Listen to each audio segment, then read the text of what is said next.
आज हम जब इकट्ठे होते हैं तो एक सोच को लेकर इकट्ठे होते हैं, जो सोच बाबा साहब भीमराव अम्बेडकर जी हमें देके गए, इस देश को देके गए, दुनिया को देके गए हैं, जो रोशनी देके गए हैं, जो आदर्श, जो जिन मूल्य, उन आदर्श और मूल्यों पे देश का संविधान बना और उन्हीं आदर्श और उन मूल्यों पे हमारा देश आज टिका हुआ है। ये हमें समझने की जरूरत है। जब देश की आजादी 1947 में, उस समय बड़े बड़े दुनिया के राजनीतिक व्यक्तियों ने हिंदुस्तान के बारे में ये लिख दिया था या कह दिया था कि हिंदुस्तान में कोई भविष्य नहीं है। विंस्टन चर्चिल, ब्रिटेन के, यूनाइटेड किंगडम के उस समय के बहुत पावरफुल प्राइम मिनिस्टर रहे, उन्होंने कहा था कि कुछ हफ्तों के अंदर हिंदुस्तान बिखर जाएगा।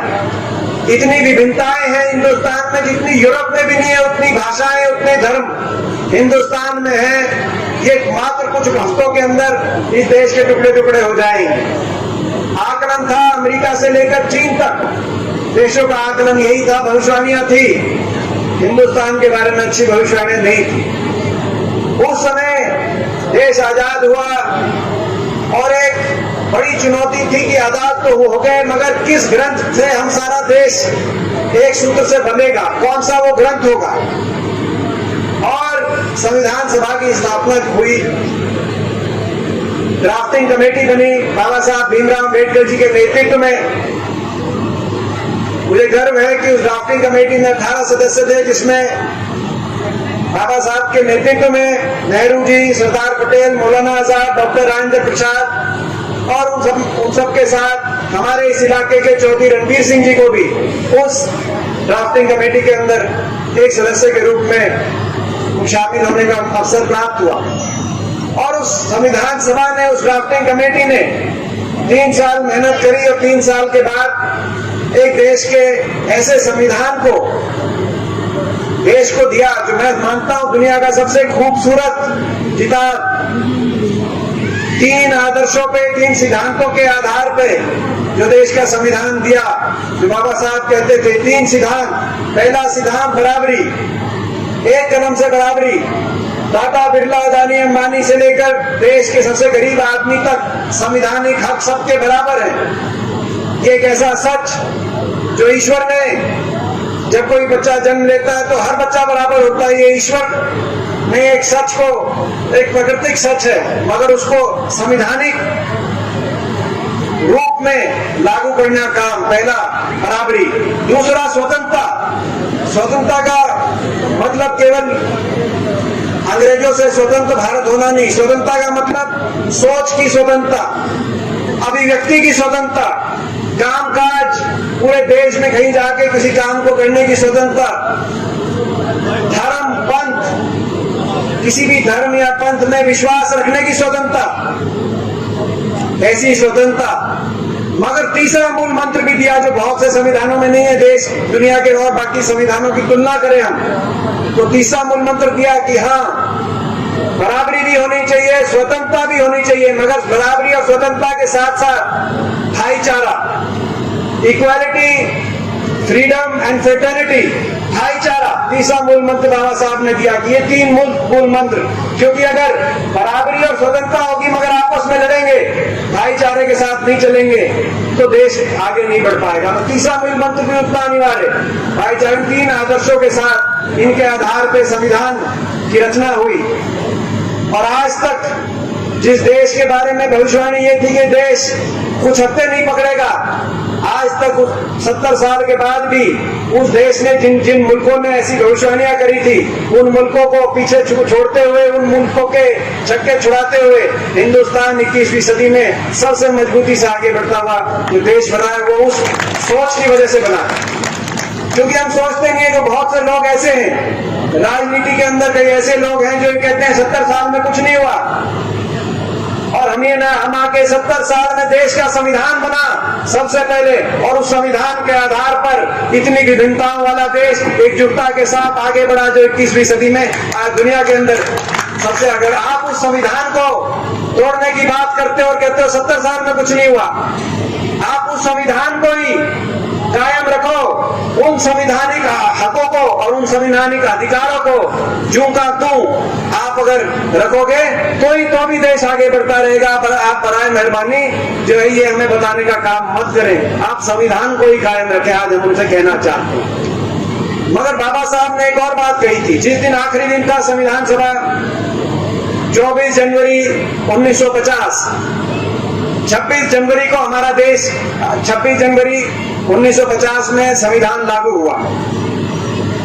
उससे 2 दिन पहले देश की संसद पार्लियामेंट के सेंट्रल हॉल में 24 जनवरी को आखिरी बैठक हुई, जिसमें पूरी सभा के सारे मेंबरों को बुलाया गया। 1800 मेंबर थे, ड्राफ्टिंग कमेटी के बाकी लोगों को बुलाया। उसमें बाबा साहब ने एक बात, आखिरी बात जो कही, उन्होंने कहा कि ये संविधान की तो रचना हमने कर दी, मगर एक और मैं सच रखना चाहता हूं पूरी संविधान सभा के आगे और देश के आगे, कि अगर कोई दुनिया में ऐसा मुल्क है जिसका संविधान बड़ा खराब है मगर उसके शासक ऐसे हैं कि उनकी जो संविधान लागू करने वाले हैं उनकी नीयत साफ है, तो देश फिर भी आगे चल सकता है। लेकिन अगर संविधान बहुत अच्छा है मगर लागू करने वाले शासकों की नीयत खराब हो जाए तो वो देश आगे नहीं चल पाएगा। ये आखिरी शब्द थे बाबा साहब के। तो आज जो मौजूदा सरकार की कार्यशैली है उसको देख के ऐसा लगता है कि बाबा साहब ने कहीं ना कहीं उनके चिंतन में ऐसे लोगों के बारे में भी चिंतन करी होगी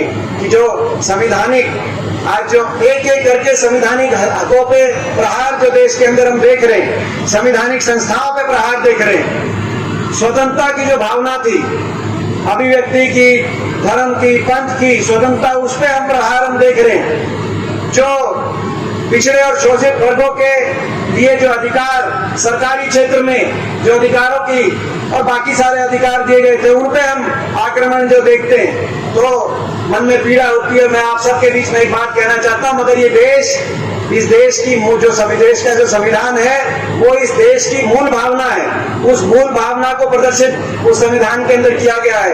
कोई देश की मूल भावना को नहीं बदल सकता। ये देश की आजादी की भी मूल भावना थी, संविधान की भी, और बाबा साहब के दिए गए आदर्श हैं। इस संविधान को किसी भी कोई व्यक्ति हो, कोई सरकार हो, कोई राजनीतिक शक्तियां हो, इस संविधान को 1 इंच भी हम बदलने नहीं देंगे। लड़ाई लड़ेंगे इस संविधान को जूका तो रखने के लिए कि हमारे देश के महापुरुषों ने बड़े बलिदान देकर इस संविधान तक हमें पहुंचाया था। तो मैं आज आप सबको एक बार फिर अपनी तरफ से बहुत बहुत शुभकामनाएं देता हूं। बातें बहुत थी कहने की इन सरकार के बारे में, जो हरियाणा का जो भट्टा बिठा दिया, इस सरकार के बारे में मैं बहुत कुछ कह सकता हूं। 7 साल हो गए, 7 साल के बाद ये जो बीजेपी सरकार, एक समय था कि विकास का पहिया तेजी से घूमता था। रोहतक की बात हो या हरियाणा की बात हो, देश में सबसे तेजी से आगे बढ़ता हुआ प्रदेश था। कहीं IMT आ रही थी, इंडस्ट्रियल मॉडल टाउनशिप, तो कहीं मेट्रो आ रही थी, कहीं 4 लेन के हाईवे आ रहे थे, तो कहीं यूनिवर्सिटी आ रही थी, कहीं स्टेडियम खेल के बन रहे थे, तो कहीं यूनिवर्सिटियां बन रही थी। बाबा साहब भीमराव अम्बेडकर यूनिवर्सिटी के नाम से यूनिवर्सिटी स्थापित की गई अपनी सरकार में, सोनीपत के अंदर आपने देखा। तो जो है अपना मूर्तन के अंदर जो है झुडूराम के नाम से यूनिवर्सिटी स्थापित की गई, लाला लाजपत राय के नाम से हिसार में उस समय यूनिवर्सिटी स्थापित की गई, तो पंडित जो है अपना हमारे लकीराम शर्मा जी के नाम से। तो पूरे प्रदेश के अंदर एक एक करके जो यूनिवर्सिटीज और ढांचा तैयार किया जा रहा। दुख की बात यह कि सरकार ने, जो मौजूदा सरकार हरियाणा सरकार, इसने हरियाणा को पटरी से इतना उतार दिया इन 7 साल में कि आज वो प्रदेश जो विकास की तरफ सबसे तेजी से बढ़ता हुआ नंबर 1 का प्रदेश था, आज बेरोजगारी में नंबर 1 का प्रदेश बन गया। निवेश हुआ नहीं, बेरोजगारी में हरियाणा का नंबर 1 का मतलब नहीं बनता। दिल्ली के 3 तरफ हमें सबसे ज्यादा निवेश हरियाणा में होना चाहिए पहले तो। आज यूपी, बिहार, जम्मू कश्मीर से ज्यादा बेरोजगारी हरियाणा के अंदर, और नए काम करने की बात तो दूर है। सोच, मुझे दुख इस बात का, मुझे दर्द इस बात का होता है कि एक सोच होती है कि कैसे आगे लेके जाएंगे। नया काम तो छोड़ो, पुराने भी जो मंजूरशुदा प्रोजेक्ट थे यूं कैंसिल हो गए। मैं उदाहरण केवल आपको 2 देता हूं, उससे आप मेरा दर्द समझना। महम के अंदर मैंने एयरपोर्ट मंजूर कराया था, आपको पता है, जो इंटरनेशनल एयरपोर्ट अब जेवर में बन रहा है उत्तर प्रदेश में। मुख्यमंत्री जी के नाम के तरफ से दर्द के 2 शब्द भी नहीं आए जब यहाँ से मंजूर हुआ एयरपोर्ट। आज इंटरनेशनल एयरपोर्ट महम में बन रहा होता बहादुरगढ़ से मेट्रो रोहतक होकर IRTS नैन तक जुड़ रहा होता, इंडस्ट्री IMT जो रोहतक में थी, एक IMT मदीना के अंदर जो बन रही थी, वो IMT मदीना में बन रही होती, आगने वाली हमारी पीढ़ी का क्या भविष्य हो सकता है, आप ये सोच सकते थे? इस सोच के साथ चले थे, उस सोच में कितना बड़ा पंचर कर दिया इन लोगों ने, वो सोच ही नहीं है।